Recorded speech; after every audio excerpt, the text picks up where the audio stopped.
हिंगोली से आई है एक खबर जहां किसानों को फसल बीमा का मुआवजा न मिलने के कारण उठाना पड़ा बड़ा कदम। दरअसल हिंगोली जिले में पिछले साल दिसंबर के महीने में भारी बारिश के कारण सोयाबीन और बाकी फसलों को भारी नुकसान हुआ था और किसानों ने अपनी सोयाबीन की फसल का HDFC जनरल इंश्योरेंस कंपनी के पास बीमा करवाया था। शर्त के मुताबिक नुकसान होने पर बीमा कंपनी को फसल के नुकसान की जानकारी भी मिली थी। शर्त ये थी कि अगर नुकसान होता है तो किसानों को कंपनी से मुआवजा भी मिलेगा, मगर जिले के ऐसे कई किसान हैं जिनको अब तक कंपनी से कोई भी राहत नहीं मिली है। हालांकि किसानों ने कई बार प्रशासन और फसल बीमा कंपनी के अधिकारियों से बात करने की कोशिश की, मगर कोई फायदा नहीं हुआ। इसीलिए कुछ किसान बीमा कंपनी के कार्यालय पहुंचे और उनसे मुआवजे को लेकर मांग की, मगर बीमा कंपनी के अधिकारियों ने किसानों को कोई जवाब नहीं दिया। इससे किसानों का गुस्सा फूट पड़ा और किसानों ने कार्यालय में रखे सामान को रास्ते में फेंककर उसे तोड़ना शुरू कर दिया। किसानों का गुस्सा देखकर कार्यालय में मौजूद अधिकारी और कर्मचारी वहां से भाग गए। इस दौरान की कुछ तस्वीरें CCTV में कैद हो गई। पुलिस का कहना है कि उनके पास कोई शिकायत दर्ज नहीं हुई है। अगर कोई शिकायत मिलती है तो तुरंत इस मामले में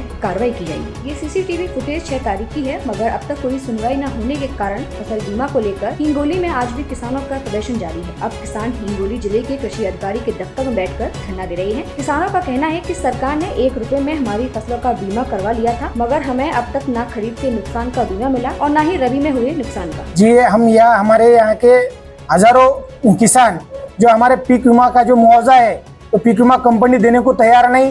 पीक बीमा कंपनी जो सर्वे करती वो सर्वे खाली जो होटल पे बैठ के सर्वे करती, ना किसान के खेतों में जाती, ना किसान के सिग्नेचर लेती। ऊपर के ऊपर सर्वे करके यहाँ हिंगोली जिले के किसानों की जो फसलों हो रही है उसकी वजह से जो जिला कृषि अधिकारी महोदय है उनके दालन में यहाँ हमने ठिया दिया है।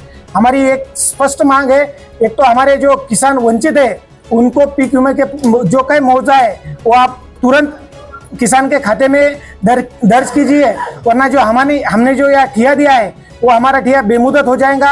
इसकी जो कई जवाबदारी है, जो कई जिम्मेदारी है वो पूरी प्रशासन की रहेगी, सरकार की रहेगी।